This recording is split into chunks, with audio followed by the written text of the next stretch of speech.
Good evening.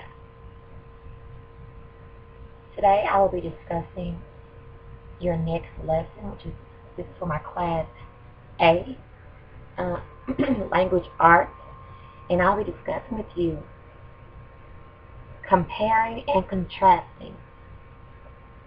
In this week's lesson, you will be comparing and contrasting characters from stories. Compare. Tell what is the same about two or more things. Comparing is telling what is the same about two or more things. Oranges and bananas. If I wanted to compare oranges and bananas, I would say you eat both of them. They are both fruits. You have to peel both of them. That's comparing oranges and bananas. You're telling how they are the same. Contrast. Tell what is different about two or more things. Oranges and bananas. Oranges are orange. Bananas are yellow. Oranges are round. Bananas are long. Oranges have seeds. Bananas don't have seeds. Now you're telling what the difference is between oranges and bananas. So now you're contrasting. Double bubble map.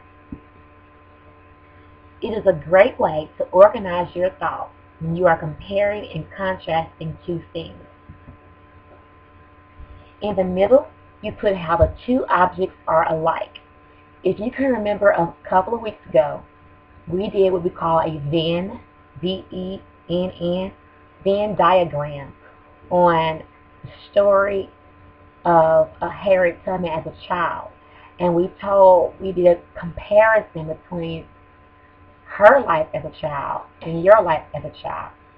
So this is what they're discussing here about the double bubble map. It's a Venn diagram where you can compare objects or contrasting at the same time.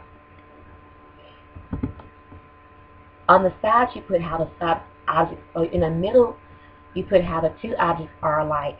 On the sides, you put how the objects are different.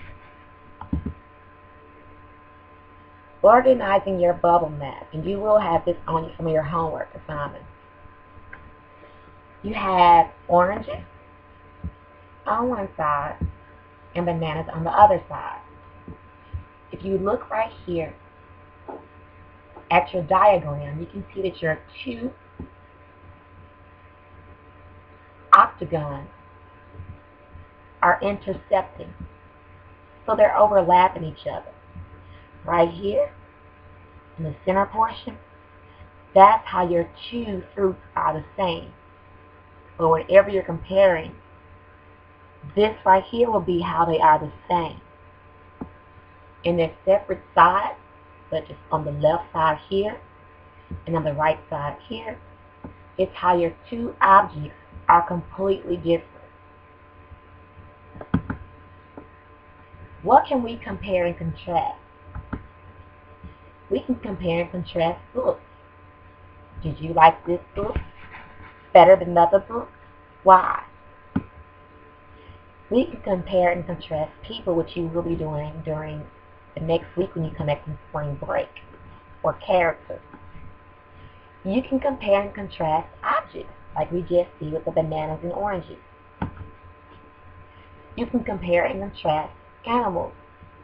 The difference between a pig and a cow, and then a similarity or the comparison between a pig and a cow. Places. You can contrast places. You can contrast Disney World versus Six Flags, or Atlanta versus Memphis. Music. You can compare and contrast music. You have different genres of music. You have gospel, you have jazz, you have hip-hop, you have country. So you can compare and contrast these different styles of music. Events. Events such as a movie maybe that you attended, or a birthday party that you attended. You can compare and contrast two birthday parties. Well, his birthday party was better than hers because of such and such. Or both their parties the same because of such and such. Alright, so a quick review. Compare is how two objects or more are the same. Contrast is how two objects or more are different. We organize ideas using a double bubble map or a Venn diagram. Now it's your turn. I'm not going to have you do this simply because you already have your homework to do. But when you get done with your homework, if you are just so bored during spring break and have nothing else to do, I would suggest you go back through this PowerPoint and actually choose one of the pairs here and compare and contrast them. Compare and contrasting two sports, two seasons, two people, or two objects. So I would suggest you go back in your spare time when you're done with all of your homework. You have nothing else to do around the house. I would suggest you go back and compare and contrast these two things using a double bubble map, or what we call a Venn diagram. Thank you so much and have a great spring break. I look forward to seeing you back the week after next.